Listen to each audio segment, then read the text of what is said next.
and local government elections.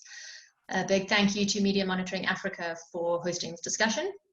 My name is Tina Power, and I'm a researcher and analyst at Alt Advisory and an associate at PowerSing Incorporated. And I also act as a secretariat of the Real 411. Given how excited William was at the beginning of this call with all the friendly faces, I'll be quite brief in the introduction and maybe just give a bit of an overview of why these issues are important for some of our newer friends. The notion of disinformation and disseminating false or inaccurate content is not a new concept, but has gained significant traction in recent years with increased discourse around fake news, sophisticated disinformation campaigns, and a declining public trust in traditional journalism. We are starting to see how social media platforms are presenting unique challenges regarding the dissemination and publication of information online. And we're also starting to see how online disinformation is dismantling the fairness and credibility of elections in several countries around the world, threatening democratic, political, and policy-making processes. We are presently presented with innumerable challenges concerning disinformation amidst the current global health crisis, and we are also seeing concerning trends in the region regarding the criminalization of disinformation.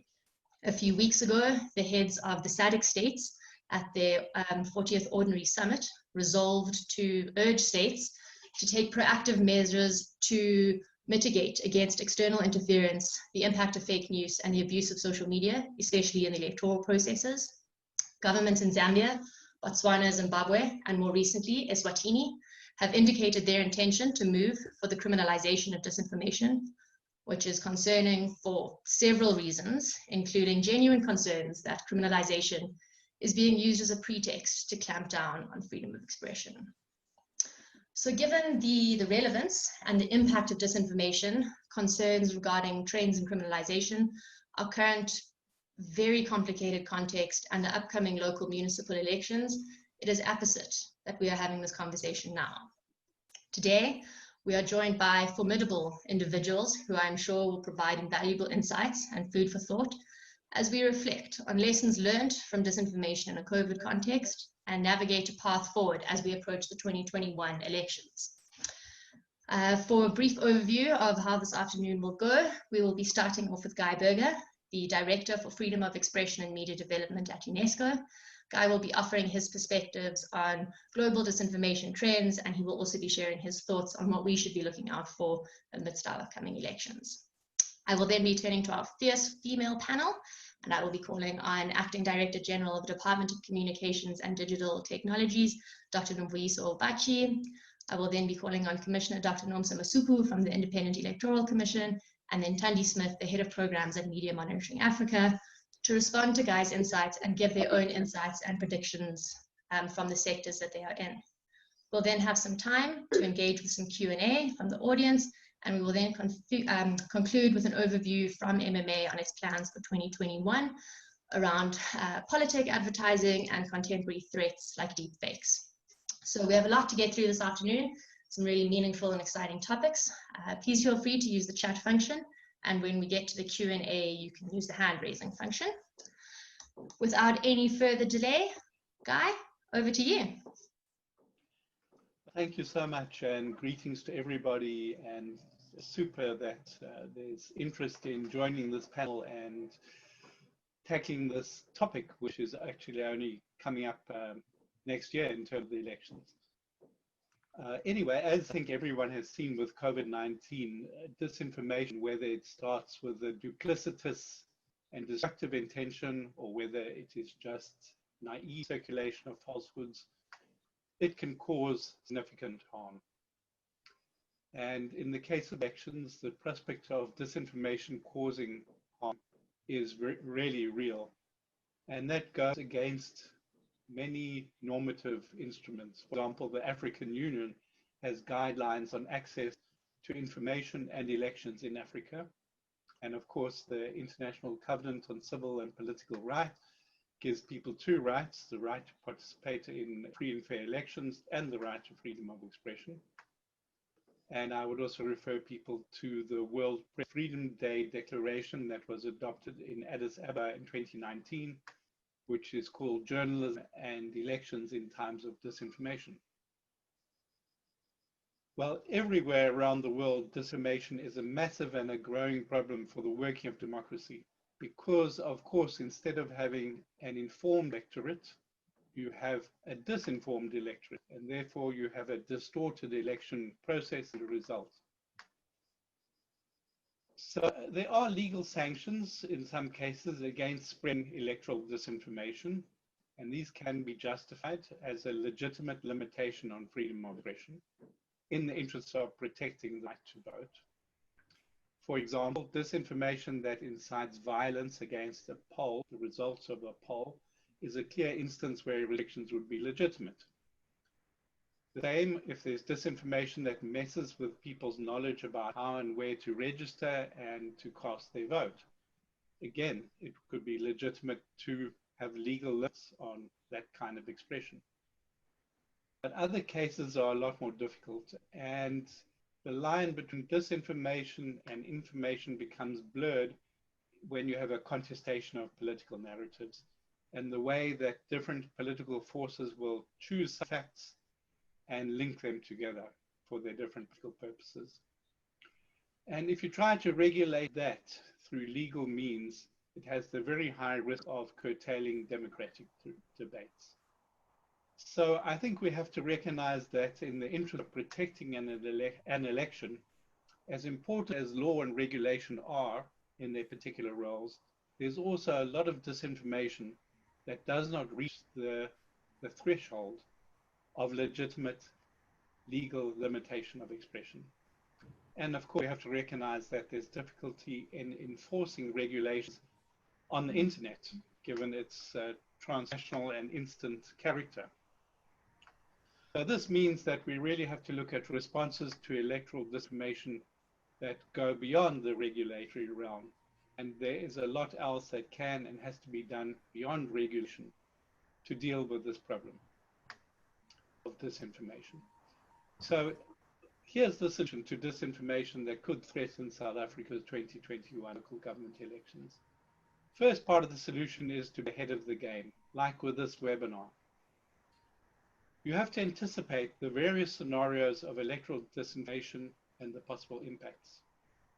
Not least, you can expect disinformation about candidates, conspiracy theories about them. You can expect lies about political party infighting and scandals. You can expect disinformation about journalists and civil society who are exposing disinformation. You can expect disinformation about official results and about the officials in charge of the election. There will also be disinformation that brazenly calls correct information fake news without any evidence, with enough passion and persuasive rhetoric that can at minimum create doubt and reduce trust. So we need to know what kinds of responses can counter all of this and how to protect the integrity of an election in the face of this coming disinformation. So I'll move now to looking at who can help or hinder the defense of democracy against disinformation. So solution 2 is to get to know and coordinate amongst the range of relevant actors. So I identify 6 groups of who is relevant. Let's start with the regulators, IEC, ICASA, others, SA Human Rights Commission, Data Protection Commission, and so on. All these bodies have statutory responsibilities and leadership roles that impact on securing elections. And each of them should play its full part, professionally, of course, and within legal frameworks set out in order to ensure that the rules really are respected. It's important that the regulators coordinate amongst themselves as well as with the other relevant actors that I'll go on to mention. Because in particular, the other actors need to be well aware of what the regulators do, and society at large needs to have very accurate expectations about the power and the duties involved of the regulators. Let's turn to the civil society. In order to tackle the problem of disinformation, we need to know what it is and how to identify it so that we don't end up with legitimate information, such as the cut and thrust of political debate, being willfully or mistakenly misconstrued as being part of the problem. To this end, one of the key issues is to have arrangements and capacity to monitor disinformation in the first place, as a foundation for deciding on what kinds of responses are then merited. Worldwide, we can see that the identification of disinformation is being led by civil society, including academia, and with media playing a role. Both civil society and media are engaged not only in identifying disinformation, but further investigation into the financing, the techniques, the origins, and the effects of disinformation. There's a need to harness fact checkers. I think somebody's got their mic on in the background. There's a need to harness the fact checker and other capacities for programmatic election observation, which should include strong mechanisms to monitor disinformation, and especially that disinformation that goes beneath radar, such as on WhatsApp or on closed Facebook groups. Of course, civil society groups like Media Monitoring Africa are really key to enlisting public involvement in detecting and countering electoral disinformation. I move on now to the media, and media are your ally in terms of the integrity of an election in the face of disinformation, because media are visibly in the public sphere. That means if media are captured or corrupted and they start presenting disinformation, this can be readily seen, they can be held to account, and they can be criticized. At their best, the media can counterbalance disinformation with credible information and in informed opinion and informed analysis, evidence-based analysis. Media can also dig into and uncover what's happening beneath the radar, like on WhatsApp. And so media therefore need to be protected from attack, particularly attacked by those who have a vested interest in being able to dominate the public discourse with disinformation. In other words, without alternatives to disinformation and without exposure and debunking of disinformation. So really, everybody needs to speak out in support of respecting the work of the media when there are attacks. And those who have information, other support, should make it available to journalists. These are points, by the way, that are made by the world's special rapporteurs on freedom of expression in the UN and in regional bodies, including Africa, in a joint declaration in 2017, which is well worth reading.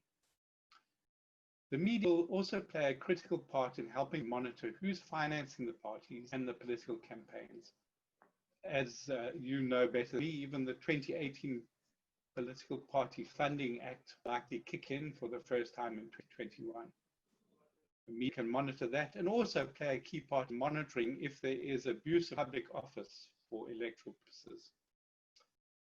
Now, there's likely to be a lot of disinformation about these issues of funding and about the behavior of incumbent authorities. And this could both in the terms of political contestation as well as in covert influence operations. And this disinformation needs to be called out when it exists. And that's difficult because it's got to be found and got to be identified, it has to be investigated, and has to be disproved.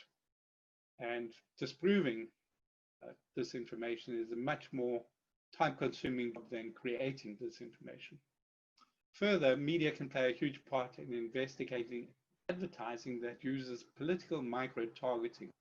Political micro-targeting, which is possible on the internet, is intrinsically manipulative. So I've covered civil society and media. Now I'm going to come to social media, who can be your ally, but they are also your big risk. Social media, we know, and social messaging are the realm where false information really flourishes, often through orchestration and fake identities, and by setting the attention-seeking algorithms, the recommendations, and the trends that are integral to most of the business models of these internet companies. South Africans need to be monitoring this on social media and getting action to be taken. And for this, what will be needed is the internet companies have to become serious partners. Unless the internet companies have their own monitoring systems and unless they are responsive to the issues that you bring to them, it is going to be hard to even identify the ever-changing faces of disinformation and its tactics, its scale of reach, its spread, and its correction. But the companies are particularly challenging. A report done at UNESCO where I work, called the World Trends on Freedom of Expression last year on the subject of disinformation and elections pointed out that, with one hand, companies are taking some limited action against some types and occurrences of disinformation. That's with the one hand. But on the other hand, at the very same time, their business models are serving to polarize emotions and reward the production and circulation of fabricated content. So they have an intrinsic contradiction. They're making money, but the side effect is that the prospects for a peaceful, transparent, and fair election get damaged. Also significant with these social media companies is that, aside from the case of COVID, they've been very slow to step forward worldwide with promoting credible information for fact-based decision-making during elections. Ideally, however, they need to be brought to a position beyond their nice words, where they really do help ensure election credibility and integrity through co-regulatory arrangements, which engage the whole range of relevant stakeholders. And through this, the companies should develop a clear and transparent playbook about what kinds of content they will promote, for example, IEC content or credible journalist content, and what kinds of content they will take action against. They need to elaborate what types of actions against what kinds of disinformational content will be taken. Their actions are multiple, and we need to know under what conditions will they delete content, under what conditions will they deregister accounts, when will they submit content independent fact checking, when will they apply labels to content, when will they limit the amount of forwarding possible, when will they exclude content from their automated recommendations, when will they deactivate hyperlinks to other sites, and when will they exclude disinformational content from advertising. So you can see they have a whole toolbox, and we need to know how they plan to use it for kinds of proportionate problems with disinformation. Now, currently, the willingness of these companies to spend money on these issues and the opacity, the veiled nature of their decision-making are major hurdles to overcome. But I would point you to the African Union's guidelines here to affirm every person has the right to access information of private bodies that may assist in the exercise or protection of any right, expeditiously and inexpensively. Well, the right to vote is a right that needs to be protected, and that, according to the African Union guidelines, means that people should have the right to information of private bodies. A starting point is to engage companies in developing a code of practice on disinformation, which is what the European Commission did with internet companies and advertisers in October 2018. Turning now to another stakeholder group, the political actors, who can risk, and yet they can be transformed to become an ally. Political actors, including various local and foreign forces who want to shape the electoral outcomes, they can easily follow temptation to go beyond debate and policy proposals and critiques and get in the business of deliberately false and misleading information. As South Africa knows very well, there are lots of public relations companies, remember Bell Pottinger, and even foreign governments who provide this kind of support. These political actors, however, can be part of the solution. In Uruguay, in Latin America, political parties last year, with some support of UNESCO, where I work, and the UNDP, they agreed to a pact whereby these parties agreed to refrain from disinformation.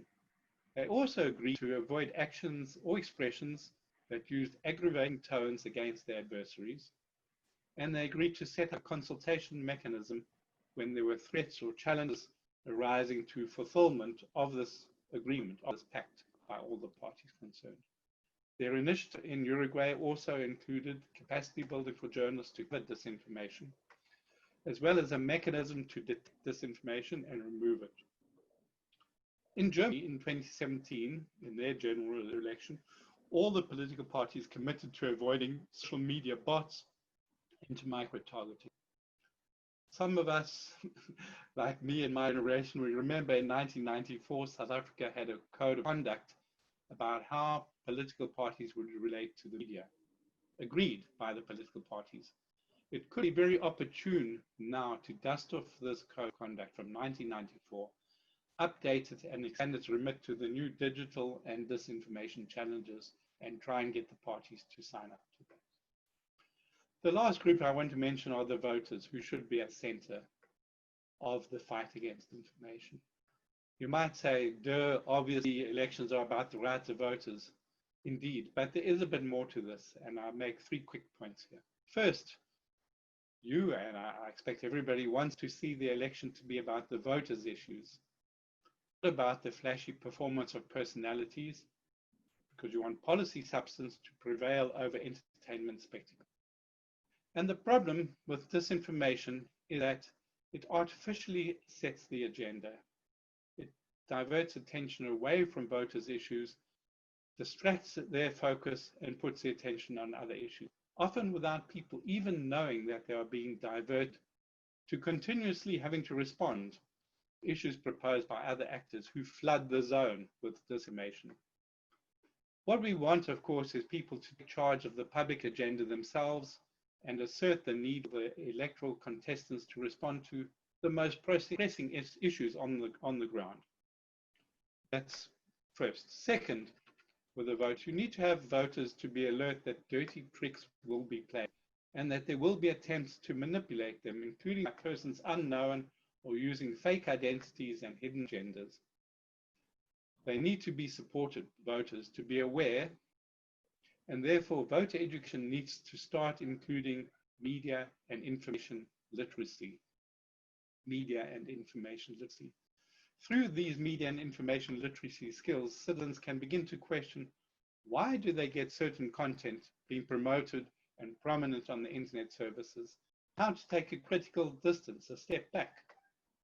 They can also learn skills about how to evaluate and assess content and compare it to other sources. They can acquire wisdom, like think before you share. Voters, in short, need to be empowered to become masters of their own voting decisions, which means captains of the content that they consume and they circulate. The third and last point in this is that disinformation seeks to discourage some sectors from actually voting. This reinforces the false view that a vote makes little or no difference. Disinformation even sometimes goes further through providing false information about registering or about where and when voting will take place. In the USA, they call this voter suppression. Of course, South African voters and their parents were suppressed for centuries and centuries under white domination. That changed. But today, a tradition of active citizenship in South Africa is under threat. Disinformation can worsen that. As people know, 9 out of 10 voters went to local government polls in 1999. In 2016, it was only 6 out of 10. More concerning, voter registration in 2019 was about 75% of the total who were eligible to vote, according to the IEC. That meant that almost 10 million eligible voters did not register in 2019.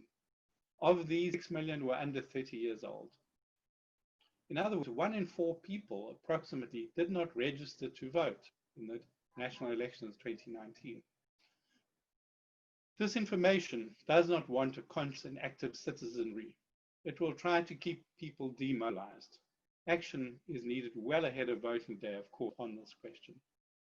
This UNESCO World Trends report that I noted earlier states, I quote, "A major risk of disinformation is that it contributes to societal distrust and apathy," end of quote. I think potential voters need to be inspired to register with a message that they should help make history and not leave it for disinformation merchants to decide their futures. The message to register to vote is to take a stand in favor of truth. So to sum up what I've said, to mitigate the dangers, it's vital to get the defenses ready early against electoral disinformation. Number one, mobilize media and civil society in monitoring and exposing disinformation and its networks, and speak out when media and civil society are attacked. Number two, engage the political parties to refrain from disinformation dirty tricks and commit them to do so through adopting a formal code. Number 3, engage the internet companies to play a much more proactive and transparent role in combating electoral disinformation. Lastly, engage the public in voter education that includes education about how disinformation denies their right to determine their future. In other words, include media and information literacy that empowers voters to take full charge of their communications engagement. In conclusion, South Africa deserves better than a disinformation tainted, corrupted election. The history of the country and of those laid down their lives for democracy calls out for clear actions in favor of a poll that puts the people firmly in the driving seat, not disinformation. Thank you. Thank you, Guy. That was incredibly insightful, and I think you're spot on in mapping it out as a multi-sectoral approach. This shouldn't fall on any one group or institution to fix. This is something collectively we need to figure out and work towards. And like you said, I think it's great that we're having this discussion as early as we are so that we can guard against what may happen. I just want to ask you, before turning to the others to engage you on these issues, what was the biggest lesson that you've learned from COVID-19 or are still learning? And how does this sort of maybe advance or change your understandings of allies and enemies in this multi-sectoral approach? Do you think COVID has changed the way we are going to understand disinformation in an election context? So it's a bit hard to generalize worldwide, but I would say this, that people are trying to produce accurate information about COVID and how to protect yourself. People are trying to have legitimate debates about policy responses to COVID. People are trying to clean up the mess of disinformation on COVID. So on the supply side and the demand side, a lot being done. But the transmission side, the big internet companies, this is the weak link, because those of us who are working on the supply side or the demand side, we have one hand tied behind our backs because we don't know exactly what's happening inside the machines. And if we knew that, we could see what is coming up. We could say, for example, oh, there's this particular meme, or there's this particular myth, or this conspiracy that is getting traction, which we can see. And we can then say to the internet companies, not only do you need to do something about this, but you need to send messages to everybody who saw that to explain to them that what they saw was wrong. And so until we can get the internet companies really to play ball, to become much more transparent in this and not selectively release information or to say that they're doing good by promoting some official information, we've got to get them to cooperate because that's a transmission. And frankly, without the transmission, we wouldn't have the big problem. Spot on, and I think it's often so difficult to understand it when these social media companies are so big and so vast. Getting inside the belly of the beast can be challenging. I'd like to turn to Acting Director General of the Department of Communications and Digital Technologies, Dr. Nombuyiso Bachi. Dr. Bachi, welcome, and thank you for joining us today. Thank you very much. Thank you. Given your particular role as one of the stakeholders that Guy listed, how do you understand the different challenges that we faced, particularly in COVID and in South Africa, and what do you think the biggest threats were that we've had to overcome over the last few months? Thank you very much, but I just need to correct, I'm not a doctor yet. That's an aspiration I still miss, but thank you very much for being gracious. Just apologies. Don't worry. There's only Dr. Dube on the call that I've met when I was at ICASA. One of the lessons that we have taken as government in this respect when it comes to COVID, and I think slowly we are losing it, is that in the era of disinformation, we found as early as March, we saw what are the weaknesses and what had happened in Europe, what had happened in the US, and we tried to make sure that that is minimized here in South Africa, because we recognize that you cannot get rid of disinformation in totality. So the first error we made is what Guy has actually mentioned. We criminalized disinformation, and true to form, thinking that you go to the police station, this is what will happen. You cannot say bad things about Department of Health. You cannot share fake news and the likes.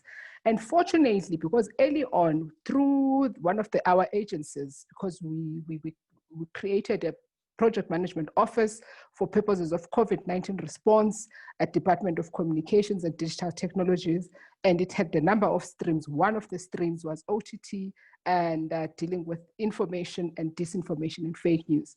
So Film and Publication Board was like, we cannot do this only with your Facebooks and the Twitters of this world. You have to bring in somebody that will keep you on check. And who is that person? Real 411. Of course, we came together with Real 411, and we actually found ourselves to be working hand in hand. And you must remember that the structure of government, the person that is responsible for information, dissemination of information and the likes, is mostly GCIS. Ours was more, as young people would call it, more forward-looking, is to say, how do we deal with disinformation now? So we had to then change the directions as they were at the time to make them more palatable, because we recognized as the department that we cannot do this on our own, and we cannot do this without people checking us on so that we are not seen as interfering, going back to the issue of freedom of expression and making sure that the rights, individual rights, are protected. But those are the kinds of high-level things that we experience. So as to what it translated to day, it for the first couple of weeks, I don't want to bore everyone with detail. And we had, William will tell you and other colleagues on the call, we had a call Monday to Sunday, just to make sure is the information that is out there, social media users, be it Facebook, be it WhatsApp, be it Twitter, be it Instagram, be it whatever information that is out there, is it palatable? And then because of the experience that you would find, to the point that has been made, the experience that they had rules already in place as to how do you deal with disinformation, how do you deal with fake news, how do you collaborate? So we leverage on that a lot. So that is what I can say we did very good in what we now know as level 5 and level 4.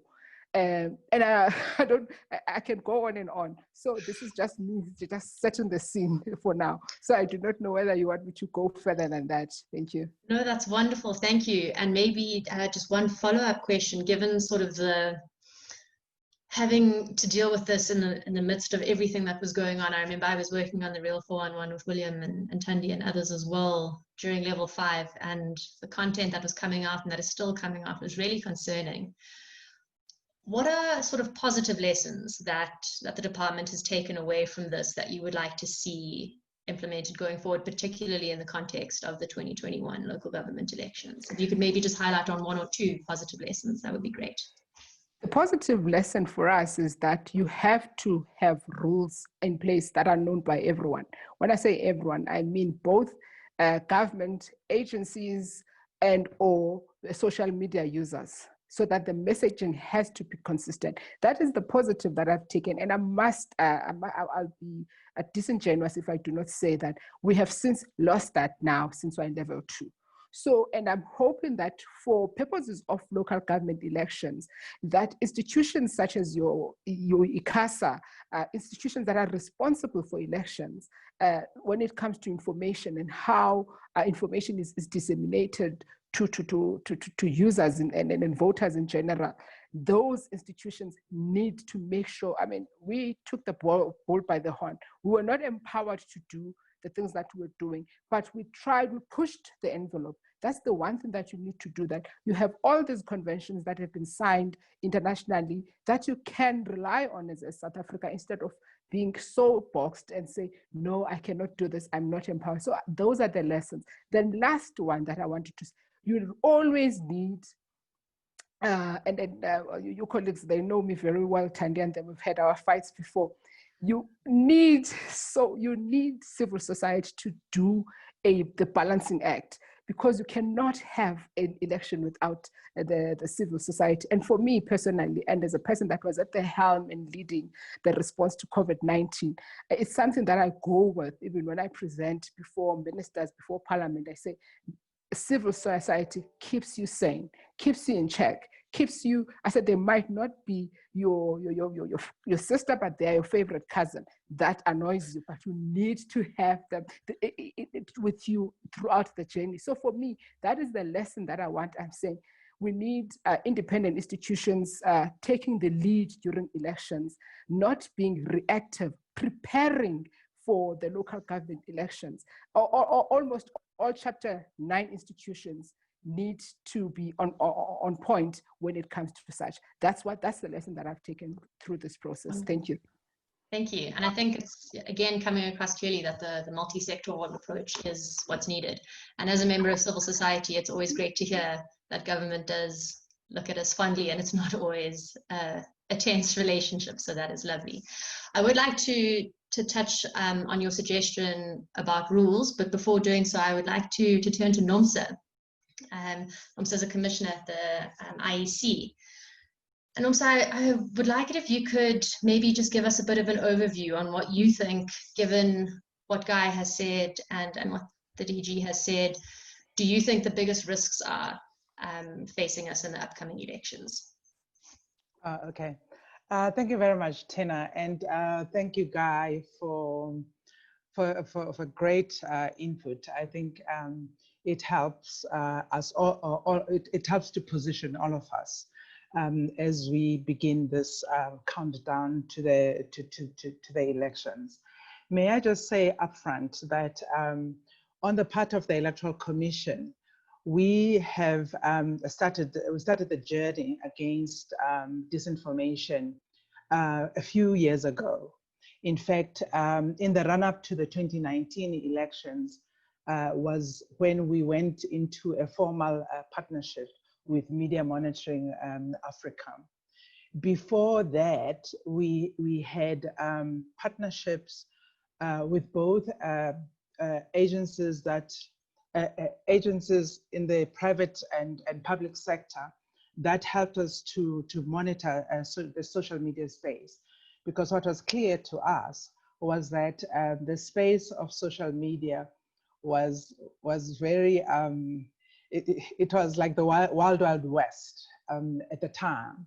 And as the Electoral Commission, we rely heavily on what the law provides in order to run elections, to oversee elections.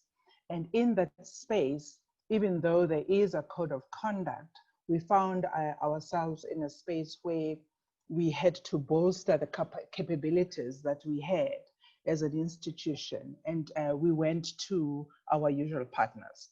Fortunately, you can't run elections anyway if you're internally looking. So it comes quite naturally to the Electoral Commission to have this very robust interagency partnerships, formal and informal, that we use in order to run elections. So when it comes to the threats that we are facing, I would like to say that they are exactly as Guy has captured them. They tend to fall into two categories. The first being the ones that result in voter suppression. So they dissuade people from participating. They dissuade voters from registering, and eventually from turning out to vote.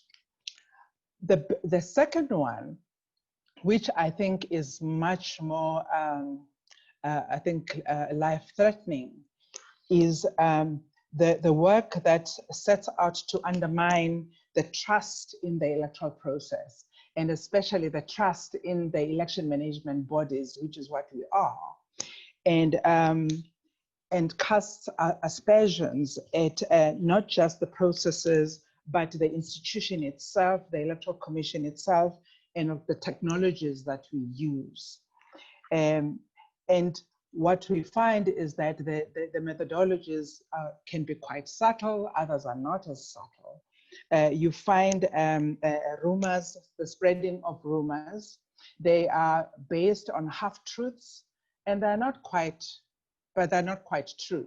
So when people receive them, they see the element of truth, but they do not readily identify the fact that the truth has been stretched so far that it begins to create a lot of manipulation around the electoral management body itself, and it suggests that there is malfeasance in the behavior of the Electoral Commission. So coming up to the elections that we're going up to, we have looked at disinformation in relation to the national and provincial elections. And I'm going to say upfront that those elections are much, much easier to run than the ones that we are going to. Local government elections are administratively very complex.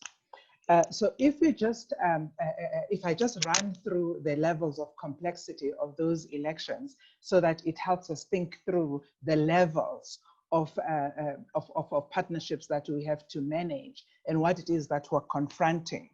First of all, local government elections, you use a mixed electoral system that combines a majoritarian system, the simplest, I must say, first past the post, with a mixed member proportional representation that is based on a closed list system.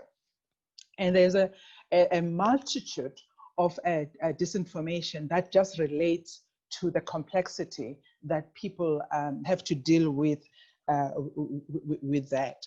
And also what you then do with the proportional representation is you use it in order to correct any disproportionality that might arise from using the first past the post system. So when you look at the scope of the local government elections, you're dealing with, in 2016, we're dealing with 4,649 discrete elections. And so just from an operational point of view, you are looking at, there will be an instance when the wrong ballots land in the wrong voting station. And as soon as that makes it to the public space, that is when the disinformation starts running. Because that particular instance, even though it can happen in a few instances, in 0.1 instances, the public does not seem to care.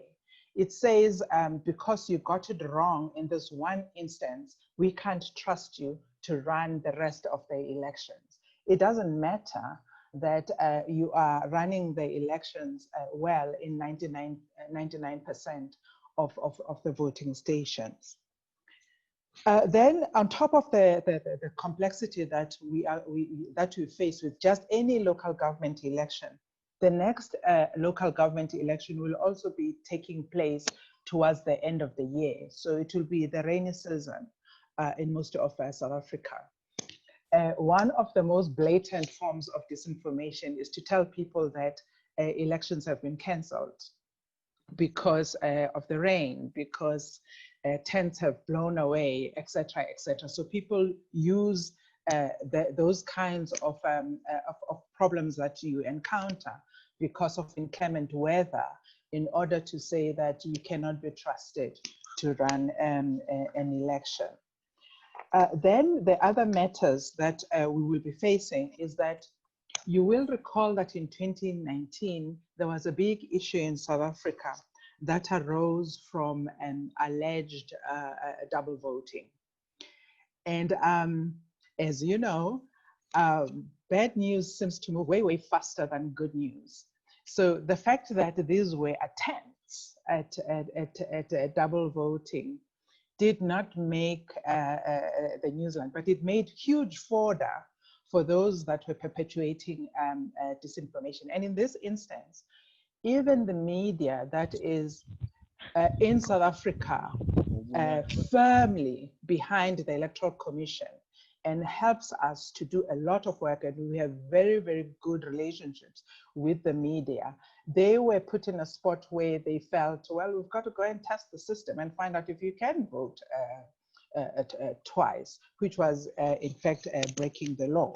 So in order to counter that, the Electoral Commission is replacing its old scanner that was called the zip scanners, and we're introducing a new voter registration device. Now, the risk for any election management body when you introduce any kind of electoral technology is that a few things happen. You have undue public expectations. People see this machine, they don't quite understand what it is supposed to do. They attribute to it things that it can do that it does not do. And your capabilities for education are not robust enough to correct people on the radio stations, on every platform, on social media. Twitter, as you know, explodes very quickly. South Africa is particularly vicious on Twitter, less so than on Facebook. So any poorly understood election technology can be instrumentalized, and we expect that it will be instrumentalized to deliberately undermine the credibility of the election. Yes, and then, so if I could just jump in there before you continue, I'm mindful that Guy might be jumping off the call soon. Is that correct, Guy?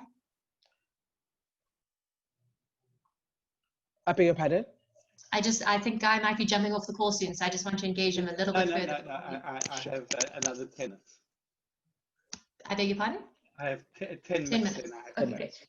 Then maybe, Nomsa, if I could quickly just draw on from the point you just made and bring in Thandi and Guy to have a bit of a debate, and it also links to a question that we've received in the Q&A. So Nomsa, you are discussing sort of new forms of technology that are coming out to try streamline the process a bit differently. And I think that question can become quite prevalent in the context of disinformation. And the question that we received from Tammy is, are there promising results on AI-based tools that claim to curb disinformation? So I'd like to ask Thandi and Guy to jump in on this. Thandi, maybe more from the sort of human element from Real 411, where we've been doing the physical reviews as people. And Guy, maybe if you could jump in on your thoughts around the role of AI in us navigating this complicated space.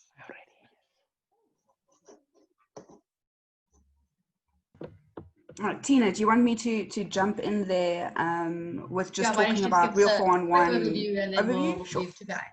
Okay, perfect. So yeah, thanks so much for having me. This is something that I'm one of MMA's areas of work that I'm really, really passionate about. And what I've loved about the three previous, the few inputs that we've already had is the linkages that we've seen when we're talking about these, well, the disinformation broadly, the relation between disinformation, politics, elections. And it's exactly around this that Real 411 came about. You know, we as the Prof mentioned earlier, one of the big things around disinformation is being able to anticipate trends and anticipate what's to come. And so Real 411 was developed in the lead up to the 2019 elections.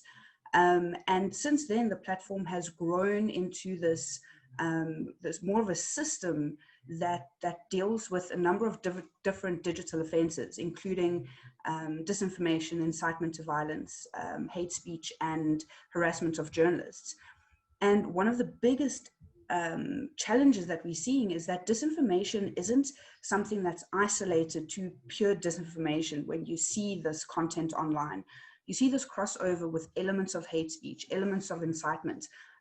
We've just recently had a complaint where it's exactly that, where yes, it's disinformation, but it's also hate speech. So that is why this model of this multi-stakeholder approach is so critical, because you're dealing with so many different variants of what is commonly known as disinformation.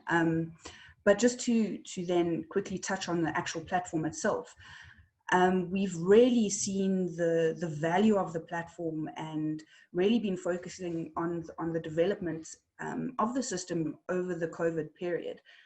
We're sitting with around 675 complaints, if I'm not mistaken.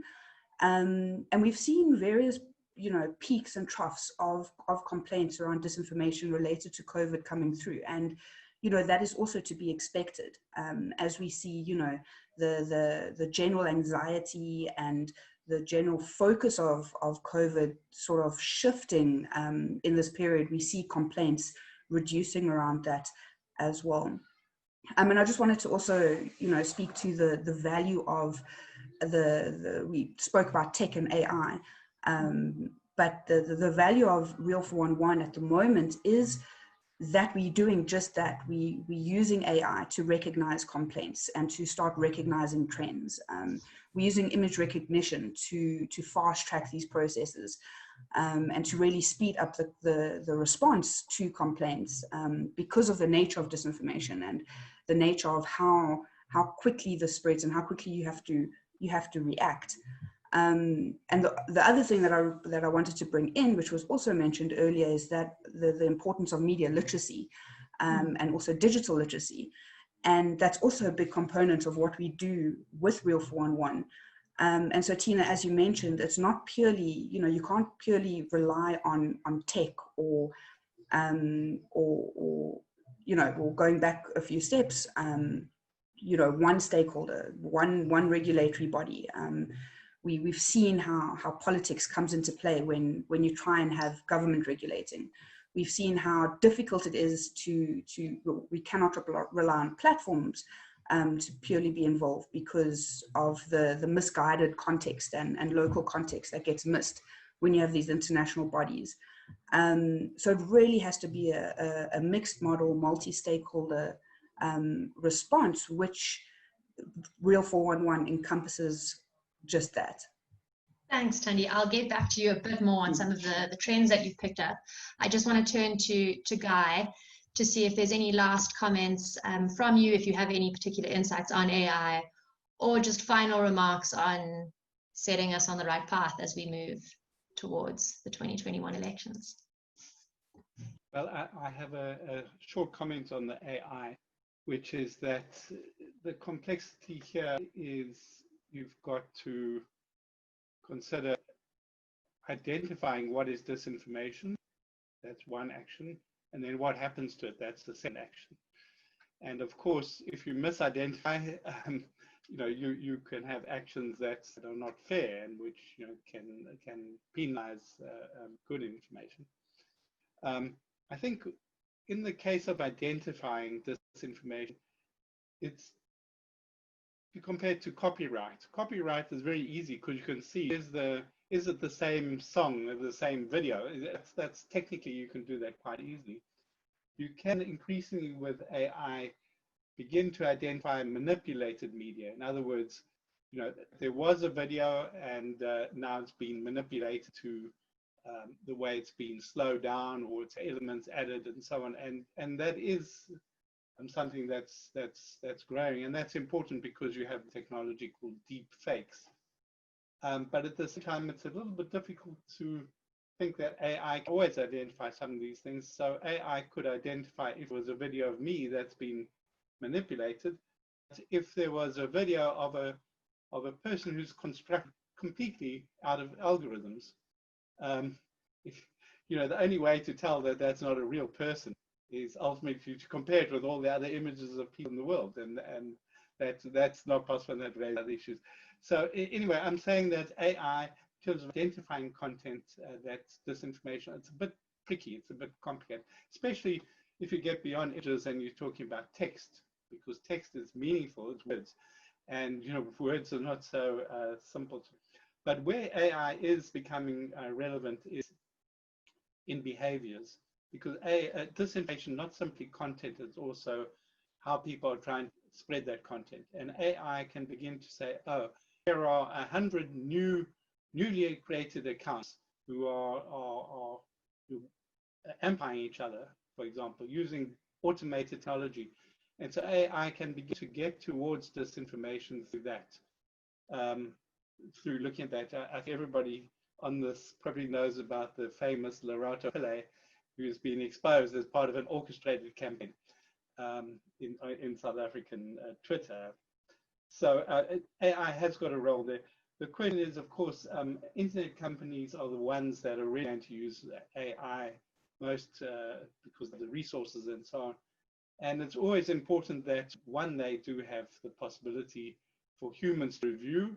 And second of all, if the AI misidentifies, people should have an opportunity for very quick appeal and redress, especially in an election, because if stuff is either taken down or it's limited in terms of circulation or it's got a label put on it or whatever, you know, in politics, you need a quick response. And these internet companies using automated means like AI, they really need to be there to respond if people are going to complain and say, you got my content and it wasn't correct.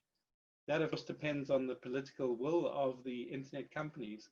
And that, in turn, depends on how much advocacy there is that they have to step up to the plate to ensure good election.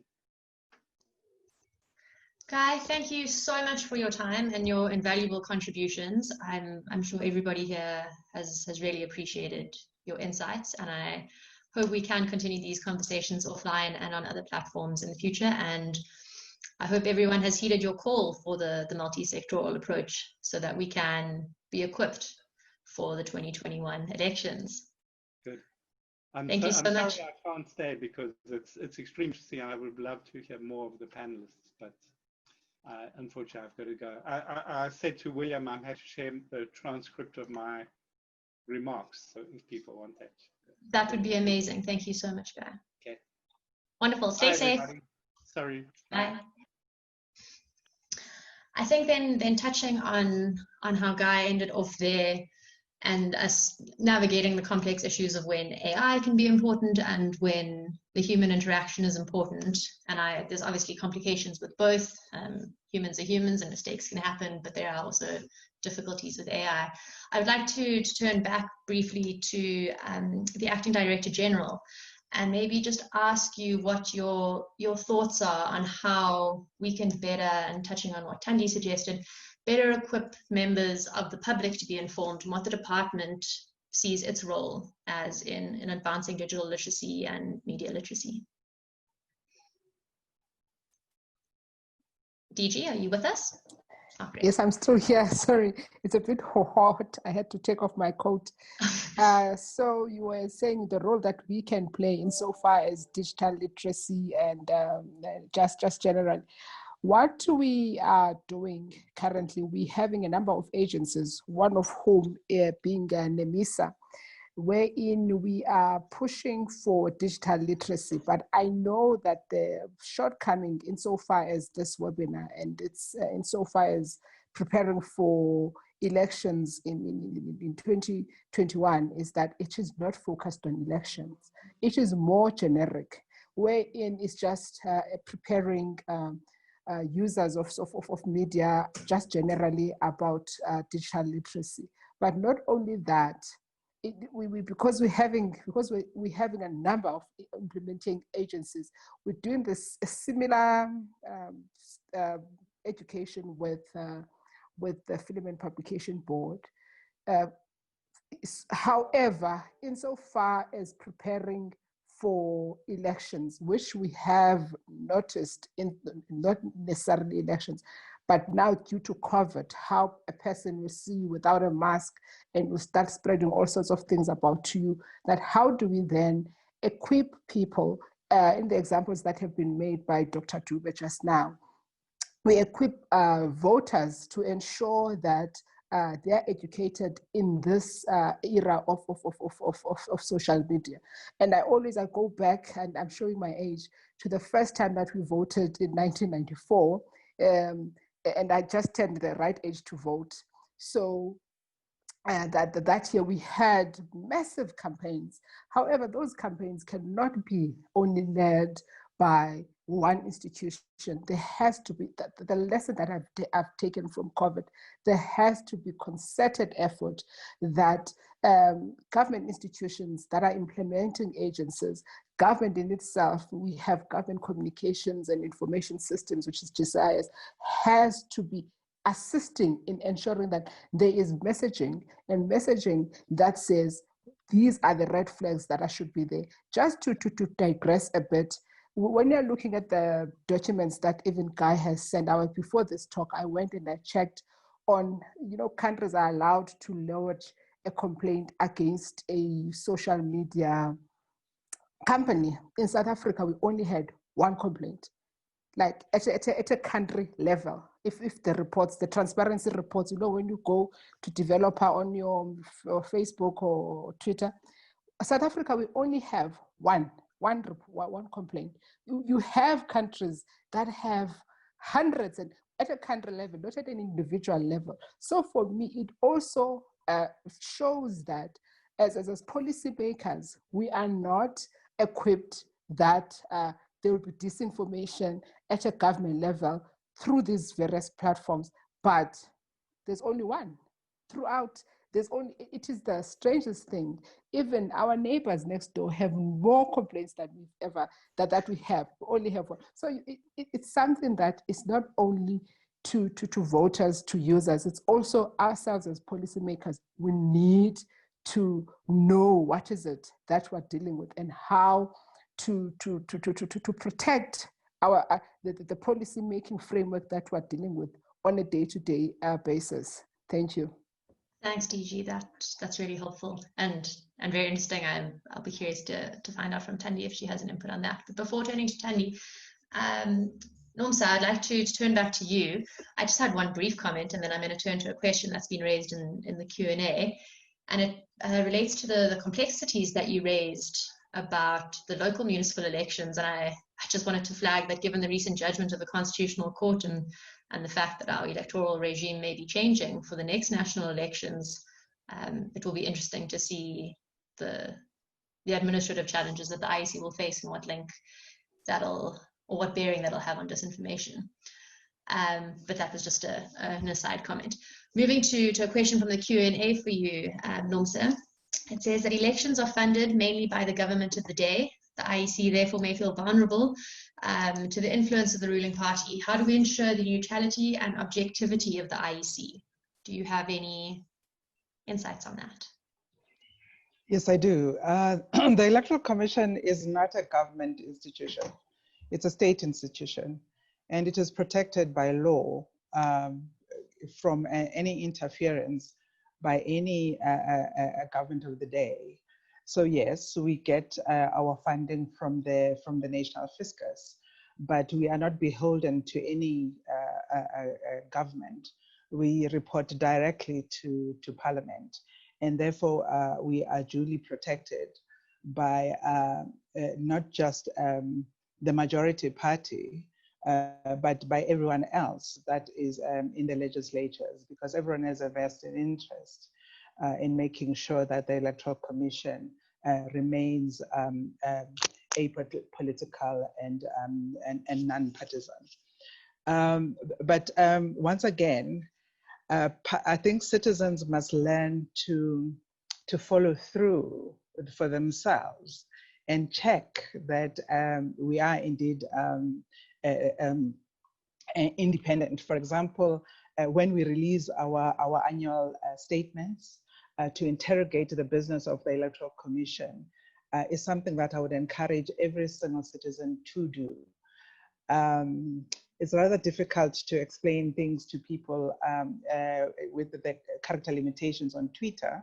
We do try, but it is important that every single person in the country, whether you are eligible to vote or not, you remain vigilant. Democracy is just that kind of system. Thank you, Nomsa. That's spot on. And then Thandi, I would like to turn back to you and the trends that you were telling us about. If you could just highlight some of the most notable points, or some of maybe the more disturbing or exciting points that you've picked up on your work at the Real 411, just for a few minutes. And then if there's any more Q&As, please pop them through. Otherwise, we're going to then be turning to MMA for their concluding explanations for what we do going forward. Over to you, Thandi. All right, thanks, Tina. Yeah, so, I think, or to start off by pointing out that, the disinformation is always in relation to, or often seems to be in relation to an emerging issue, a challenge, a societal topic at that point. And so, obviously over the last few months, we've seen a lot of the disinformation be related to COVID-19 and the pandemic. And what we've seen out of, or the kind of trends that we've seen out of that in terms of themes or topics, is that it's very much focused on a sort of anti-regulatory, anti-government stance. So, some classic ones is, classic complaints are around, countering the regulations that government has put out around how the public should respond. So, masks are actually dangerous, and they, limit your oxygen, and really trying to sow that public dissent around around government response. But then we also see some, classic cases that simply then relate to the issue at hand. So the conspiracy theories.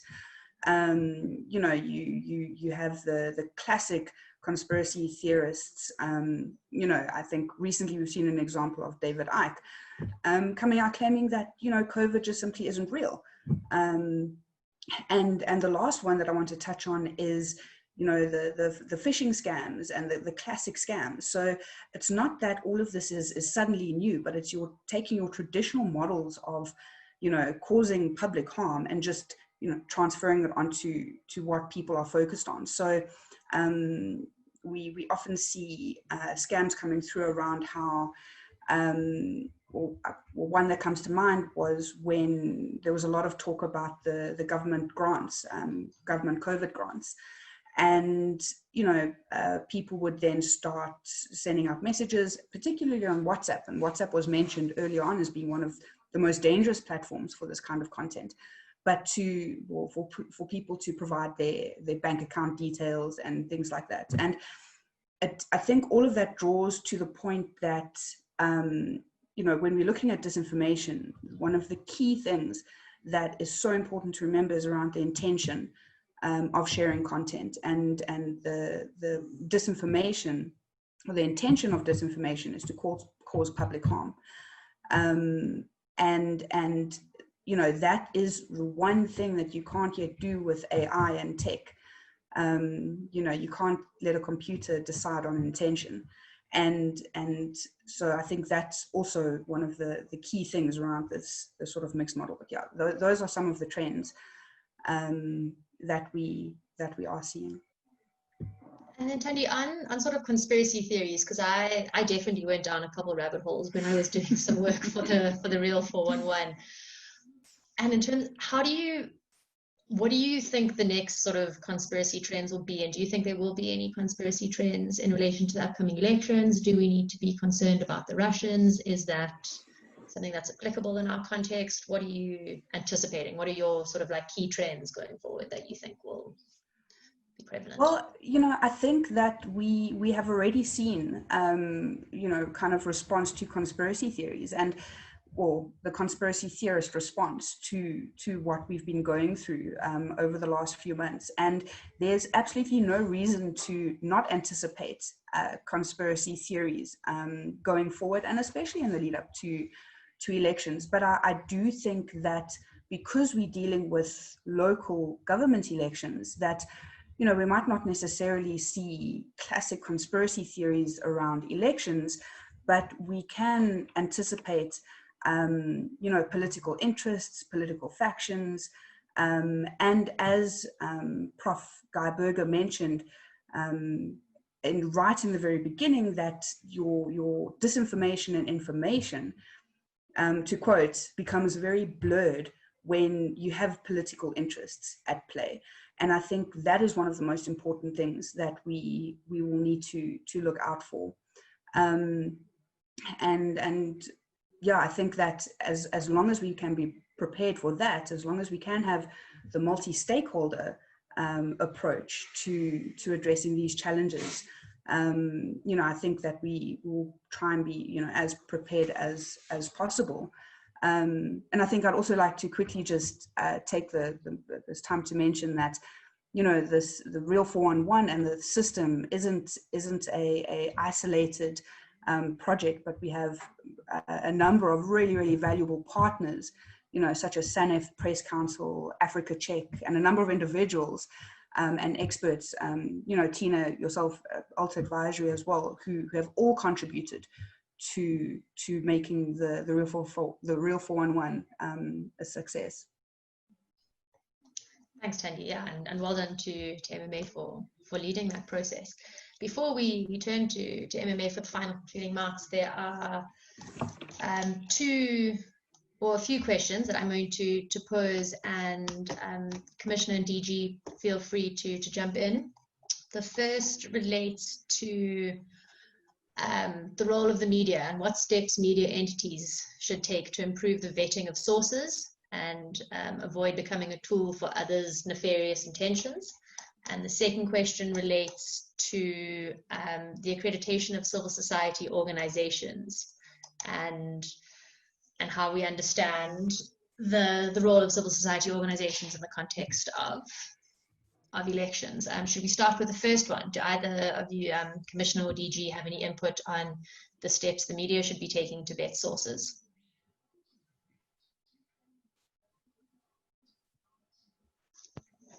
I'm trying to open. I'm using a cell phone today. No. Yes, just as a basic, I'll tell you, because fortunately I have a bit of a media background. Especially now that we're going to the elections, one of the things that I have noticed, and maybe it's because we're on lockdown, is that media relies a lot on what is reported on social media as factual. They are making a lot of references to, when I say media, I mean the dailies, in the main, the dailies, that they will make a lot of referencing from what is happening on social media. And they will take it, not only one daily, it will be one daily online, followed by another, followed by television. And then for me, this is quite bizarre, in the sense that I can say something on social media based on my own experience, as was mentioned by Dr. Masuku, that at my voting station, there is this one incident that is happening. It does not necessarily mean that incident is happening even to the voting station that is next door. So it is important that before, you know, I know we take it for granted, the issue of right of reply lately, and especially, that's why I say, because news is so instant, and of concern is that, I mean, you've seen during and level 5, we will have a media people receiving a fake notice about the presidential Thursday meeting, and it will be running for a couple of hours a day. Everyone is, and then you find like at round 3, no, it is fake news, there's no such, and then there'll be a stamp. I think that was William's favorite thing, to put in the red stamp, the fake news alert. He liked that. So, and we'll be running around doing this. So for me, it would seem as if, because most of us are working from home, or for some other reason, we're chasing a deadline, we are hardly going back to check, is my source legitimate? Is this story is likely to hold? We are more chasing the controversy. And I think during elections, I mean, I'm following closely the elections in the US, the kind of things that are happening. I subscribe to Washington Post, the kind of things that I read that are happening. And then you will find on page, let's say 9, the real story, but from page 1 to 5, it's not the true reflection because it's election. And I hope as a constitutional democracy, we go back to what we promised ourselves in 1993 when we were coming up with the interim constitution. We hold ourselves accountable, especially in times of elections, that we need to actually check our facts, check the story, call on, even if I don't believe what Dr. Masuku is saying about that this is a once-off incident, but I must publish that within the context that she's saying it, not to actually try and water it down, because that's what I'm seeing lately insofar as Chapter 9 institutions, that whatever that they put forward, somebody is watering down, like the incident that has been happening over the last 2 days. South African Human Rights Commission comes out and somebody says, oh, too little, too late. And people forget that as a Chapter 9 institution, they have to apply their mind. They cannot operate on a knee-jerk reaction because everyone else is. They have to hear the other side of the story. So it's that kind of thing that as media practitioners, we need to go back to that level of I know it might sound mundane, but it because they're chasing a deadline, but during elections, it's very, very important, because we know, I saw a comment here, that articles are being sponsored, stories are being sponsored, rightly or incorrectly. So that's the fundamental for me that we need to do. Thank you very much. Thanks, TG. Nomsa, can I flag a question for you for your closing remarks, and then I'm going to hand over to William, and once William and the team at Assemble are done, we'll wrap up with some closing remarks. So there's been 2 questions that I think may be of interest to you. One was directed specifically to you. It is asking whether the Electoral Court or if any other courts in our country have dealt with acts of electoral disinformation or misinformation in previous elections. So maybe in your closing, you could touch on that. And there's also been an interesting question on languages and how information that's shared in English makes it difficult for large portions of our population to understand accurately what is going on. You can see that question in the chat. So, Commissioner, if I could just flag those for you for your closing remarks, and then I'm going to hand over to William. Thank you very much, Tina. Let me, a little bit earlier, you talked about the accrediting of civil society. Yeah, so if I can start with that one. Accreditation, if you want it, is open all the time. All you need to do is to approach the Electoral Commission. But let me say this: you do not need it unless it's not a requirement in law that if you want to do civic and democracy education, you need to be accredited by the Electoral Commission. I think the point that Nomvuyuso has made repeatedly is that educating the public is a collective duty, and we are probably not doing enough of it. So I'm just going to put that over there. But for anyone who wants to contact me, I'm happy for people to contact Media Monitoring Africa. They'll give you my email address, and I'll get to your email eventually. So not immediately, but eventually. And I will help you navigate the space in South Africa. But a lot of my colleagues are also listening, so I will field whatever it is that you need to them. And then in terms of has the Electoral Court dealt with issues of disinformation? Not that I recall, not from the top of my head. I don't think I know of any cases.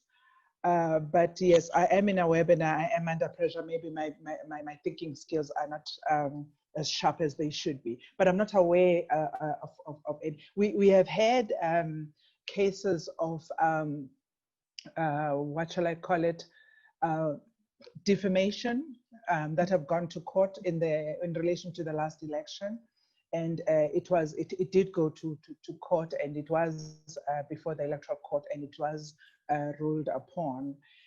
But that's just about the only case that I can think about at the present moment. If I remember anything, I will share it with Media Monitoring Africa to share it widely. I can't remember for the life of me what the third matter was. That's all right. I think in the interest of time, I'm going to hand over to William. I have some resources on some cases that I'll post in the group while William and his team take over. Thank you so much, Commissioner, for your input. William, over to you. Cool, thanks everyone. This has been so thrilling, and it's so cool to see all the people that are here. Thank you for coming along and staying for the duration. I know some people had to leave on the hour, but thanks everyone. I've loved the input. So I'm going to be presenting with my colleague Billy, who's from Assemble, who's our central technology partner. Billy, can you just unmute yourself and whip out your presentation? Yep, sure. I am. We're just wanting to use pictures because I'm old and white and my hair is too big. It doesn't fit into the picture. So we figure you'll prefer to look at pictures than to look at our mugs as we present these things. So here we go. Well, not that. I mean, that's a nice waterfall, but it's gone. There you go. So what we wanted to do is just give you a bit of a taster about some of the things that we've got planned for 2021 in relation to our work and our tools. Next slide, please.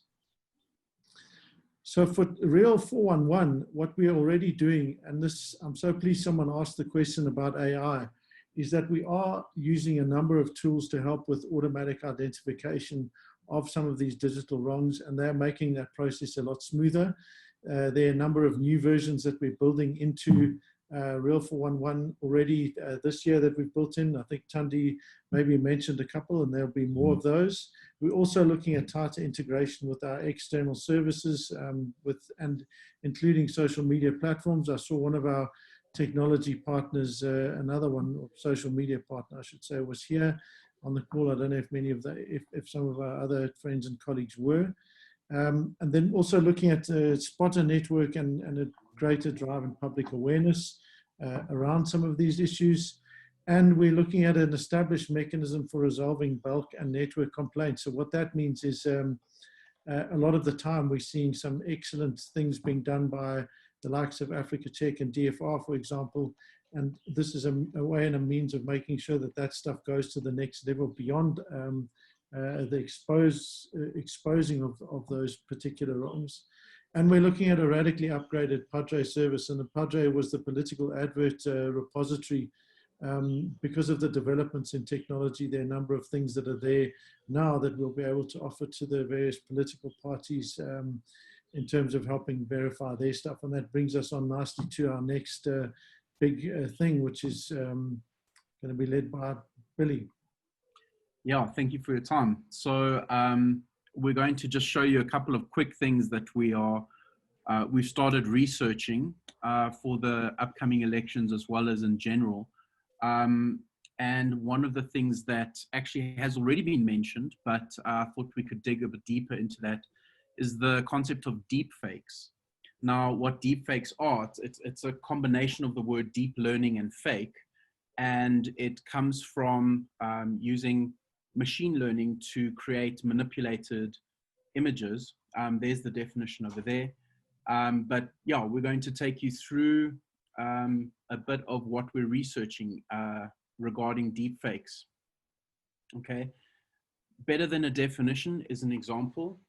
So as you can see over here, the original on the left with Sean Connery as James Bond, and someone developed a deep fake wondering what it would look like if Burt Reynolds had taken that role. I'm going to play it. Let me know if you can hear the sound.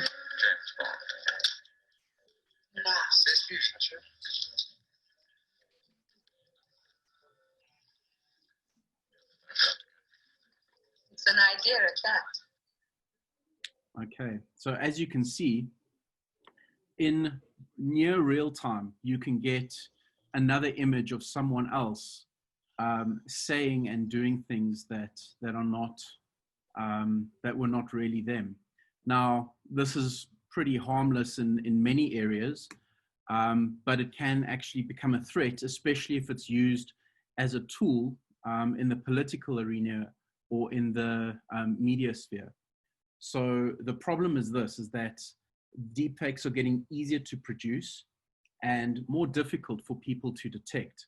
A couple of years ago, it would look like a badly photoshopped actor on another actor, and you could see, oh, this looks a bit creepy. But it's getting better and better as technology advances, and that can be a problem if put in the wrong hands. Disinformation is an ongoing threat, and we've seen this in the recent elections, and it's even picked up during the time of the pandemic, as some of the other speakers have mentioned. In general, public trust in the media, government, and political parties is at an all-time low for various reasons. And election periods often do result in increased tensions and anxieties, which gives you an environment that is ripe for the effect of deepfake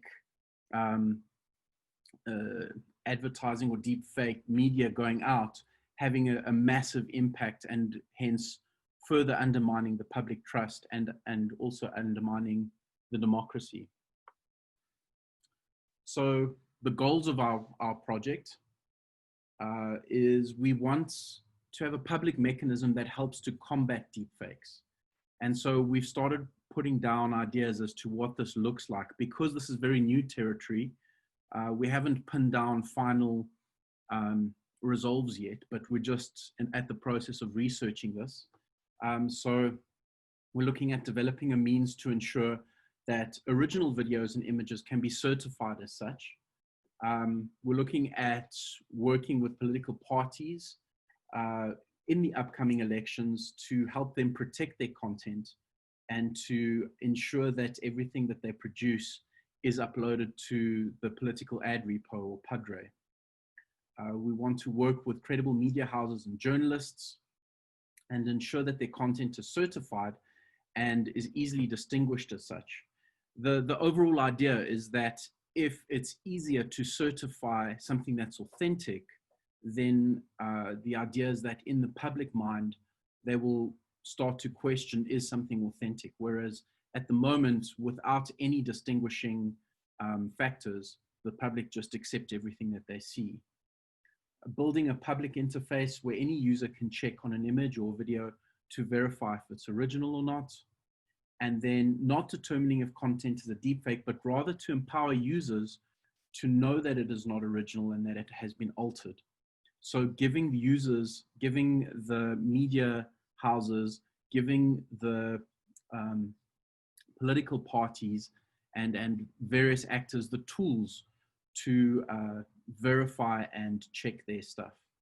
And then obviously we'd need to have something that is possible to integrate with existing tools.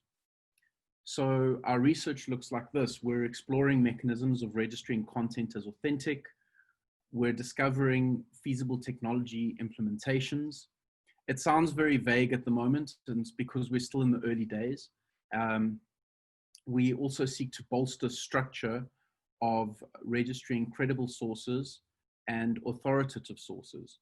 So what we want to do is support institutions that are credible, that are legitimate, and that are putting out good content.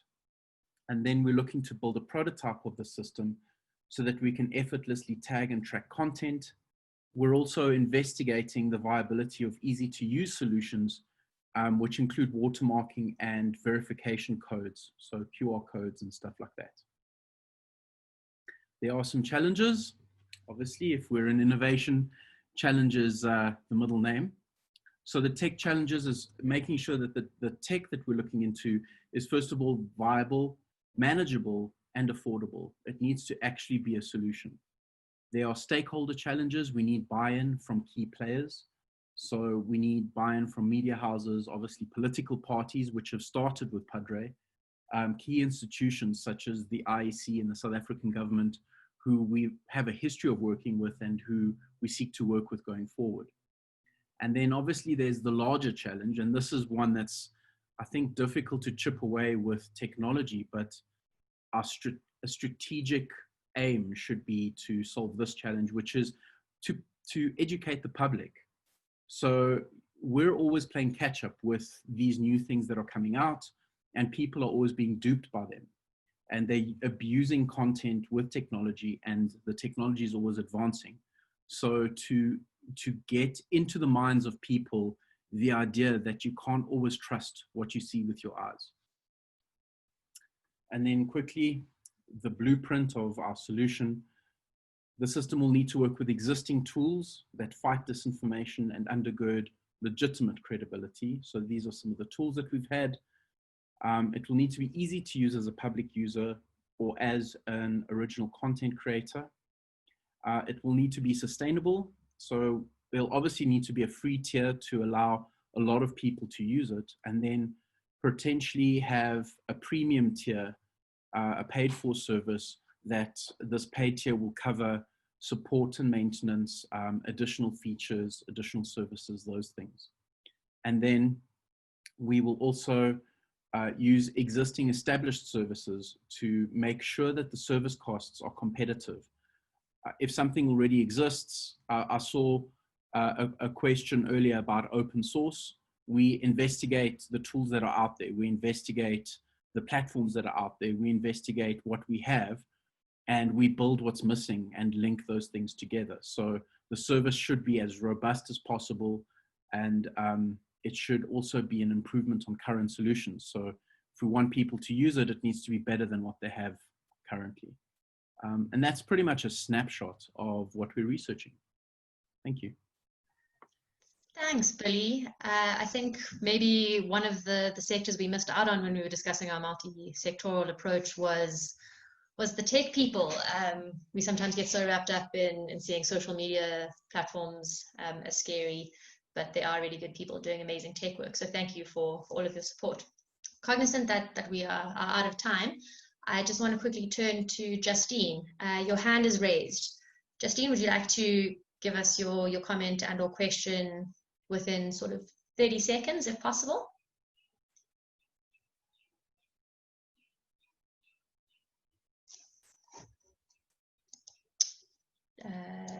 Justine, I'm not sure if I'm able to unmute you.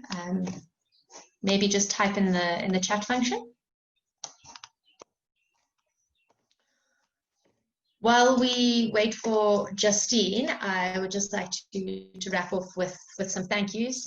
Thank you to Guy in his absence for his invaluable insight. Thank you to the DG and the Commissioner for taking time to engage us on these important issues and give us insights from your perspectives. Thank you to Tandy, William, and Billy, and for all the amazing work that you do. Thank you to everyone for the comments and questions. It's been lovely to see such a diverse group of participants from a variety of different sectors. So thank you all for being with us today. And finally, I see a question. Let me see if that's Justine quickly.